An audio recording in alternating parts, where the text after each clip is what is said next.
جو بھی مضمون ہوگا یا جو بھی مضامین ہوں گے اس کا ضرور مطالعہ کریں اور مصروفیت کو دیکھتے ہوئے وقت میں اضافہ کرتے رہیں۔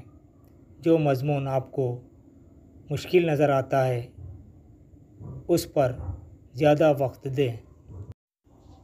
ٹرک نمبر 7، مسلسل نہ پڑھیں بلکہ وقفہ دیتے ہوئے مطالعہ کریں۔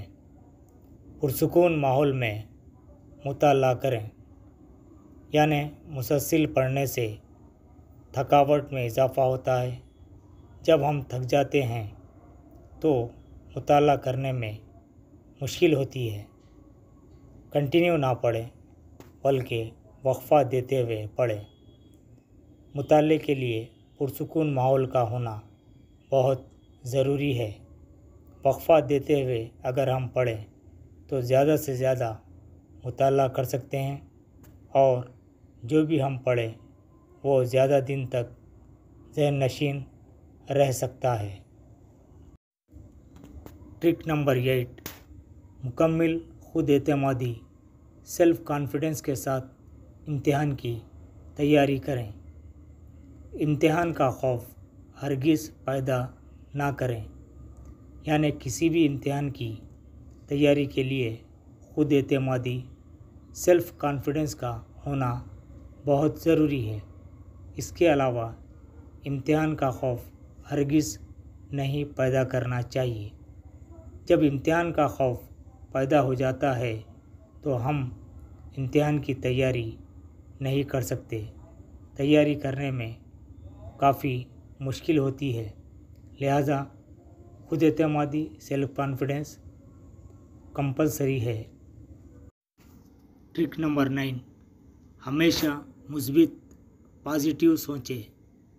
منفی خیالات نگیٹو تھنکنگ دماغ میں ہرگز نہ لائیں۔ کنفیوز کرنے والے سوالات پر زیادہ وقت ضائع نہ کریں، یعنی آپ کی سوچ ہمیشہ پازیٹیو ہونا چاہیے۔ نگیٹو تھنکنگ سے دور رہیں۔ مثال کے طور پر میتھس میں اگر کوئی سوال کرنے نہیں آیا تو اس کے پیچھے زیادہ وقت ضائع نہ کریں یا اس کا ٹینشن نہ لیں۔ کسی دوسرے وقت میں اس کو حل کرنے کی معلوم کرتے ہوئے حل کرنے کی کوشش کریں۔ بعض طلباء کنفیوز کرنے والے کوشچن پر زیادہ وقت برباد کرتے ہیں، غیر ضروری اس کا ٹینشن لے لیتے ہیں۔ ایسا ہرگز نہ کریں۔ کوئی چیز معلوم نہیں ہے تو اس کو بعد میں معلوم کرنے کی کوشش کریں، اس کا ٹینشن نہ لیں۔ ٹرک نمبر 10، مارکیٹ میں دستیاب اسٹڈی مٹیریل تعلیمی مواد سے بھی استفادہ کریں۔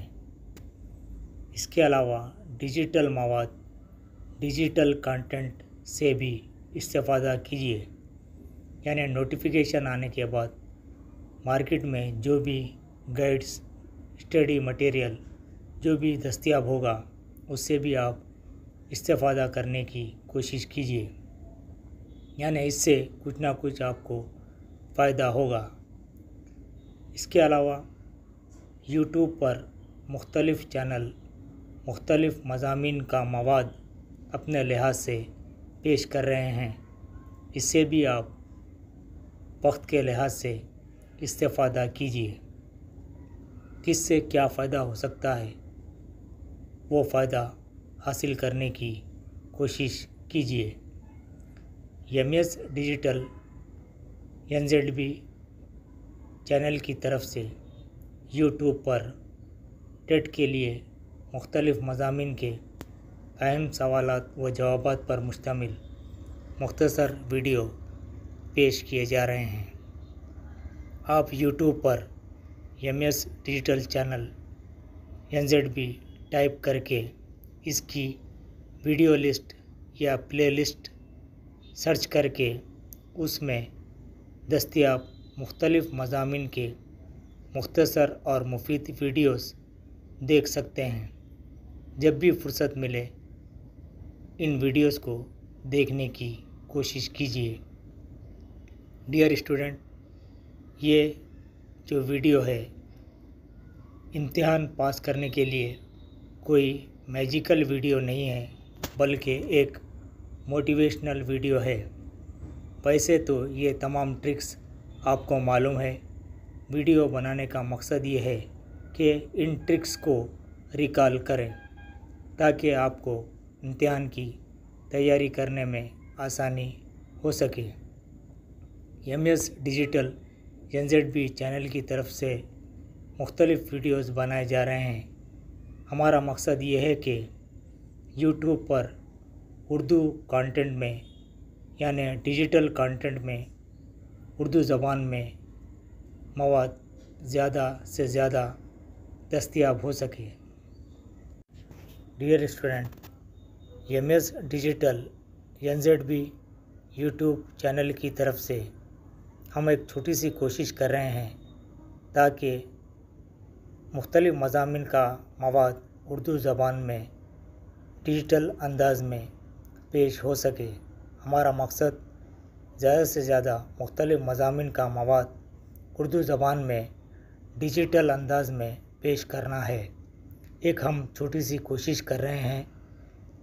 ہماری کوشش کی کامیابی کے لیے آپ کی ہمت افزائی بہت ضروری ہے۔ مختلف ویڈیوز مختلف مضامین کے کافی محنت سے تیار کیے جا رہے ہیں۔ آپ ان سے ضرور استفادہ کیجیے۔ کچھ نہ کچھ آپ کو امتحانی لحاظ سے انشاءاللہ فائدہ ضرور ہوگا اور آپ کے نالج میں کچھ نہ کچھ اضافہ ہوگا۔ ہمارے ویڈیوز کو زیادہ سے زیادہ دوست احباب میں شیئر کیجیے، ان سے ضرور استفادہ کیجیے۔ ہماری چھوٹی سی کوشش کے لیے آپ کی ہمت افزائی بہت ضروری ہے۔ شکریہ۔